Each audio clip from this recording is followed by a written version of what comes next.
мыйзамга өзүбүздүн толуктууларыбызды беребиз деп атабыз. Прекурсорлор деген өзү эмне экенин сиз таанышып көрдүңүзбү? Ооба. Эмне экен? Бул Окубастан айтып бересиз мындай, таанышсаңыз. Медер Кубанычевич, бул жерде мен сизге экзамен берип аткан же экзаменде отурган жокмун да, Сиз суроо берип атасыз, мен да сизге суроо берип атам. Он маалымат негиздеме эки чоң форматта Times New Roman'дын 14-ші шрифти менен жазылган. Так жерин көрсөтүп коюңузчу. Кайсы жери?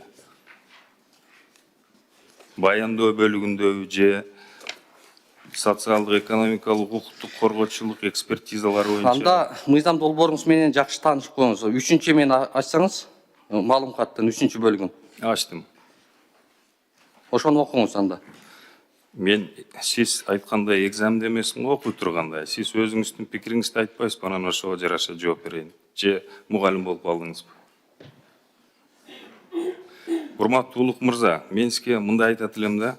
Маселен, Медер Кубанычевич, сиз окуйлу деп атасыз. Жомуштаңыз. Сиз азыр сөзүңүз эрки жагында жүрүп, Жолдош Медер Кубанычевич, сиз мага экзаменде отурамбы, сиз мыйзам долбоорун демилгечсиз. Биз мыйзамга өзүбүздүн толуктууларыбызды беребиз деп атабыз. Жерге популизмдин кереги жок. Популизмди сиз кылып атасыз. Бийлигиңиздерге сөз бериңиздер.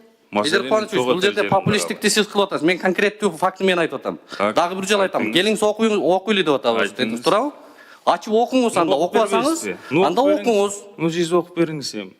Жок, окуйлу дебедиңизби? Мына коллегалар отуруп атат бул жерде. Окуйлу дедиңиз. Окубайсызбы анда? Өзүңүздүн алып келген маалыматыңызды окуңуз деп атам. Ошону Урматтуу Гүлкан Сакеновна, мен сунуш киргизет элем. Маселенин тоготер жерин кылсак, куру блогерликти тыштасак, бул жер жогорку трибуна. Мыйзамдын алкагында сүйлөсөк.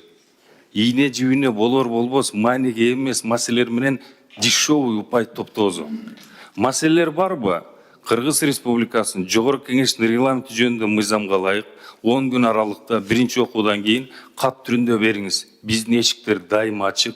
Сиз менен күнгөй тескей отуруп, макулдашып, бир пикирге келгенге биз ар дайым кызыктарбыз. Кат түрүндө кайрылыңыз, биз всегда открыты.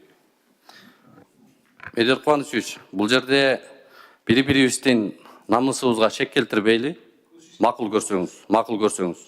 Мен биринчиден блогер болсом дагы бүгүн элдин өкүлүмүн. Сизде кандай укук болсо, менде ошондой укук бар. Мен дагы бир жолу эскертем сизге.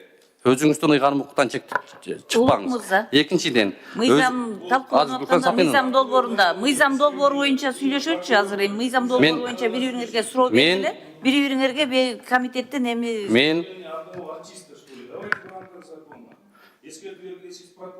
Медер Кубанычевич, сиздин сөзүңүзгө карата жооп берип атам мен сизге.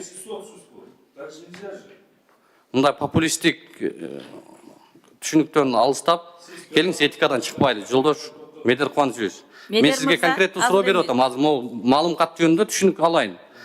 Маалыматты окуйын дедиңиз. Келиңиз окуйлу дедиңиз, өзүңүз айтып атасыз. Анда окуңуз дедим маалымат. Маалыматта четко жазылып турат. 3-чү бөлүгүндө. Бул жерде жазып атат. Ошол жерде көрсөткүчтөр эч кандай таасирлер 0 деп атат. Ошону айтып атам мен. Ошондо мыйзам долбоорунун автору катары келгенден кийин мага бул жерде юридикалык жанагындай маселени катуу белгилеп атасыз үтүрүү точкасына чейин. Бирок өзүңүздүн ошол алып келген мыйзам долбооруңузду окуп коюңуз деген эле сөздү айтып атам. Бул жерде көрсөткүч 0 деп атат. Кантип таасир этпейт? Таасир этет. Төмөнкү жагдайларда, төмөнкү факторлорго таасир этет деп мен сунушумду айтып атам. Ошону эле эске алып койгула деп атам. Бул жерде эч кандай маселе жаратыштын кереги жок. Рахмат.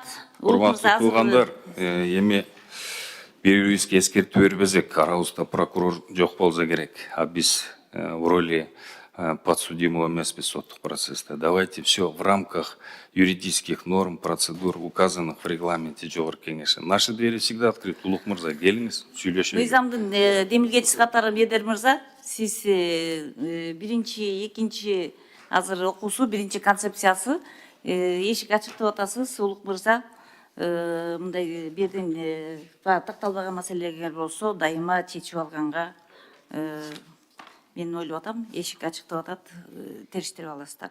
Анда эмесе